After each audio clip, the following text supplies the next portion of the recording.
सत्तेच्या राजकारणातील राजकीय नेते मंडळी नेहमीच दूरवरचं कसं पाहत असतात, याला बळकटी देणाऱ्या 3 घडामोडी जिल्हा परिषद निवडणुकीनंतर घडल्या. त्या एक आपण पाहूया. या सगळ्यांचे संदर्भ आपण गोकुळ निवडणुकीशी कनेक्ट केलं तर चुकीचं ठरणार नाही.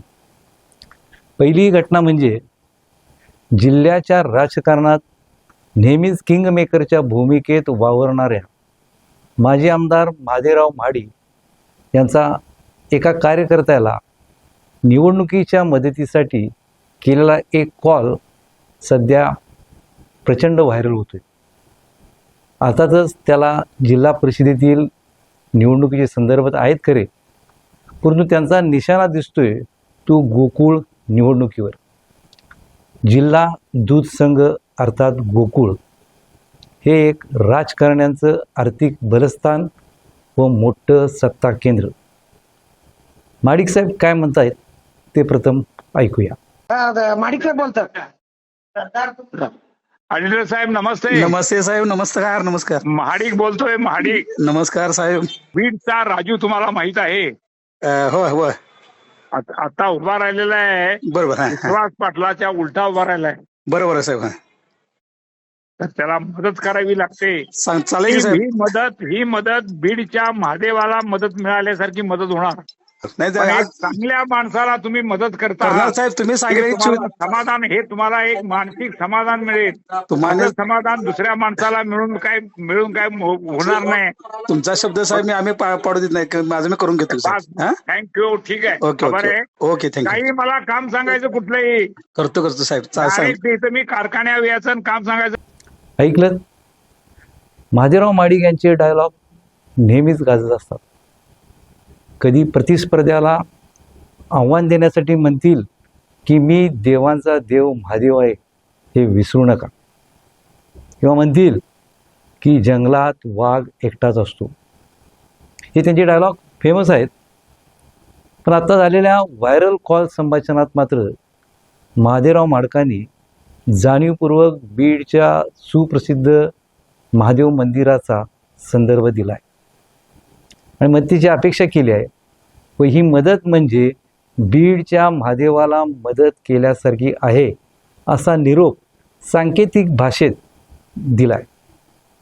यातील कोडवड महादेव आहे हे कार्यकर्त्याला समजलं असेलच.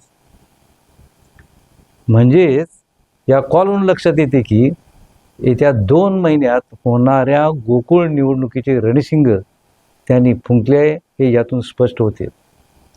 यातील विश्वास नारायण पाटील उर्फ आबाजी हे एकेकाळी जिल्ह्याच्या राजकारणात महाडिक साहेबांचे कट्टर समर्थक, गोकुळचे माजी अध्यक्ष, गोकुळच्या राजकारणातलं जुनं जातं मोठं प्रस्थ आणि व्यक्तिमत्व. परंतु मागील म्हणजे 2021 मध्ये झालेल्या गोकुळ निवडणुकीपासून महादेवराव महाडिक यांचे ते कट्टर वैरी बनले. या निवडणुकीत महाडिकांची साथ सोडून त्यांनी महाडिक यांचे पारंपरिक विरोधक आमदार सतेज पाटील यांना साथ दिली.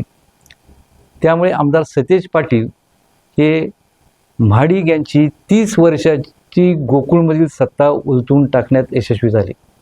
वास्तविक विश्वास नारायण पाटील यांनी काँग्रेसमधून नुकताच शिवसेना शिंदे पक्ष म्हणजे महायुतीत प्रवेश केला आहे. विश्वास आबाजी महायुतीत असूनही मागील निवडणुकीतील पराभव महाडिक यांच्या डोक्यातून काही गेलेला नाही आहे.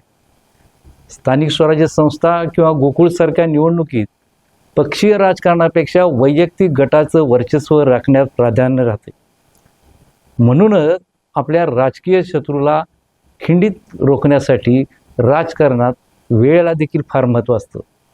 महाडिक यांनी गोकुळ निवडणुकीच्या तोंडावर ती वेळ साधली आहे आणि एक प्रकारे विश्वास नारायण पाटील यांना इशारा दिला आहे. गोकुळच्या सत्तेत पुनरागमन करण्याची तयारी असल्याचा संदेशच यातून त्यांनी दिलेला दिसतोय. आता दुसऱ्या घटनेकडे वळूया. दुसरी घटना म्हणजे जिल्ह्यातले दुसरे धुरंधर राजकीय नेते आमदार सतेज पाटील यांनी मुश्रीफ यांना जिल्हा परिषदेमध्ये सत्ता स्थापनेसाठी दिलेल्या ऑफरबाबत वास्तविक सतेज पाटील यांना पूर्ण कल्पना आहे की राष्ट्रवादी पक्ष संयुक्तपणे एकत्रितपणे महायुती अंतर्गत या निवडणुकीत उतरला होता. जिल्हा परिषदेमध्ये सत्ता स्थापन करण्यासाठी आवश्यक असणारे 35 जागांची मॅजिक फिगर महायुतीकडे सध्या आहे. अध्यक्ष महायुतीचा होणार. मुश्रीफ यांच्या नेतृत्वाखालील राष्ट्रवादी पक्ष 18 जागा जिंकून सर्वात मोठा पक्ष बनला आहे. सतेज पाटील व मुश्रीफ यांची राजकीय मैत्री सर्वश्रुत आहे. मुश्रीफ किती म्हणत असले की आमच्या दोघांमधील मैत्रीचा दोरा तुटला आहे, पण तुटलेल्या दोराला पुन्हा गाठ बांधता येते हे सतेज पाटील यांनी अलीकडे केलेल्या एका वक्तव्याने दाखवून दिले. राष्ट्रवादी हा जिल्हा परिषदेतला सर्वात मोठा पक्ष आहे.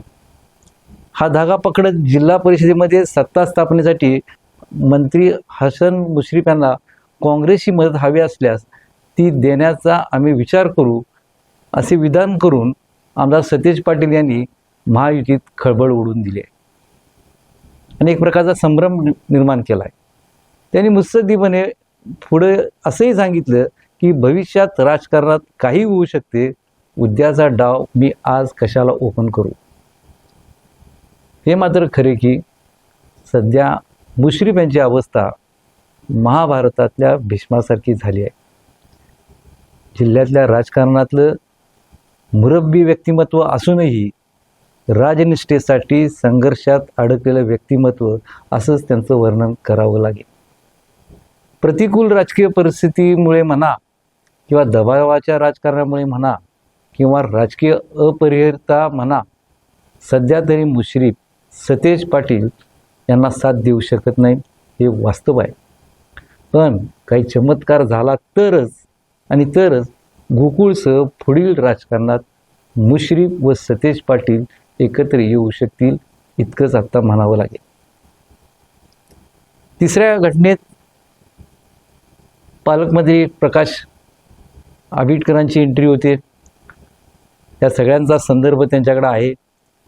पालकमंत्री प्रकाश आंबेडकरांनी स्वतंत्र पत्रकार परिषद घेत आमदार सतेज पाटील यांनी दिलेले पाठिंब्याचे आमंत्रण सरळ झिडकारले.